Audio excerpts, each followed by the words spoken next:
ভীষণ মজাদার সুজির চমচম মিষ্টি। খরচ যেমন কম, খেলে বুঝতেই পারবে না এটা ছানা দিয়ে তৈরি না সুজি দিয়ে তৈরি। আসসালামু আলাইকুম, এসআর ব্লগ থেকে নিয়ে হাজির হলাম সুজির চমচম মিষ্টি। খুব সহজ বানানো, খেতে কিন্তু দুর্দান্ত। তার জন্য রান্নাঘরে চলে গেলাম।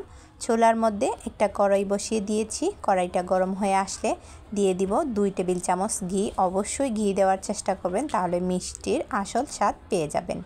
অ্যাড করে দিব 1 কাপ সুজি।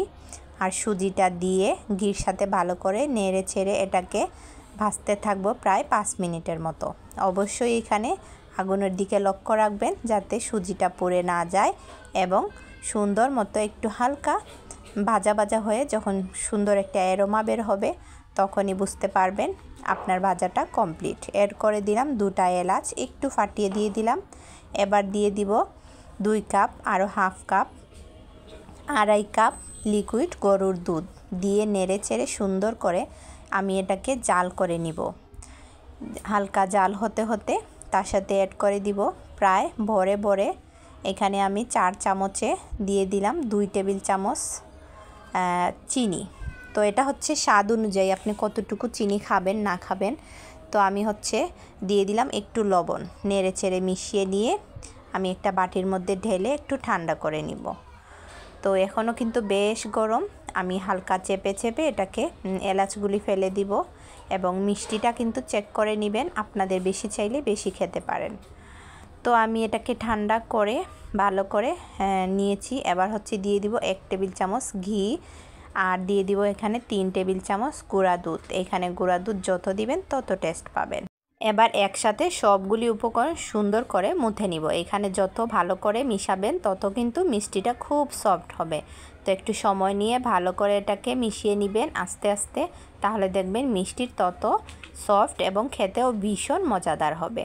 তো সুন্দর করে মুথা হয়ে গেলে আমি একটু লম্বা করে নিয়ে আমি যতটুকু পরিমাণে সাইজ ছোটো বড় করব ওই অনুযায়ী গোল গোল করে আমি লিচি কেটে নিচ্ছি। তো বেশি বড় হলেও ভালো লাগে না, আবার ছোটো হলেও ভালো লাগে না। আমি মিডিয়াম সাইজের অনেকগুলি করে নিয়েছি প্রায়। তো প্রথমে একটু ঘি নিয়েছি হাতে, যাতে হাতে না লাগে। এবার রাউন্ড করে নিব প্রথমে। আপনারা চাইলে রাউন্ড করেও নিতে পারেন, তবে একটু লম্বা করে নিলে চমচমের স্টাইলে আসলে খুব ভালো লাগে। তো আমি এবার সুন্দর করে আপনাদের দেখিয়ে নিচ্ছি। এটা আপনারা সবাই পারবেন, খুব সহজ। তারপরেও আমি দেখিয়ে দিলাম। লম্বা করে নিয়ে লম্বা করে নিলেই খুব সহজেই তৈরি হয়ে যায়। আর ফিনিশিংটা সুন্দর, যেন কোনো আঁকাবাঁকা না থাকে, তাহলে কিন্তু মিষ্টি দেখতেও খুব ভালো হবে। তো মাশাল্লাহ আমার প্রায় 1 কেজির মতো হয়েছে। দেখুন কি সুন্দর কতগুলি হয়ে গেছে।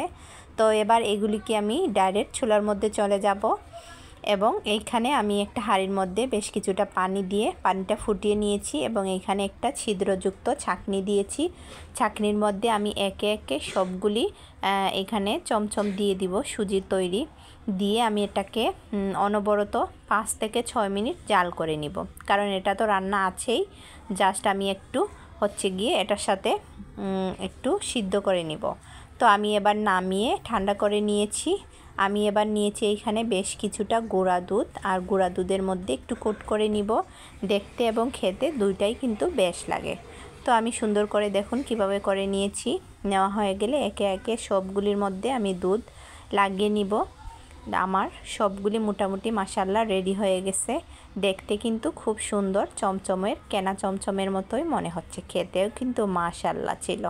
আমি একটা আপনাদের কেটে দেখাই কতটা সফট। দেখুন কি সফট, আলতো হাতেই কিন্তু ভেঙে গেল। আমি একটা হাতে নিয়ে দেখাচ্ছি কতটা সফট, আর খেতে ভীষণ মজা ছিল। একদিন ট্রাই করে দেখবেন কেমন হলো।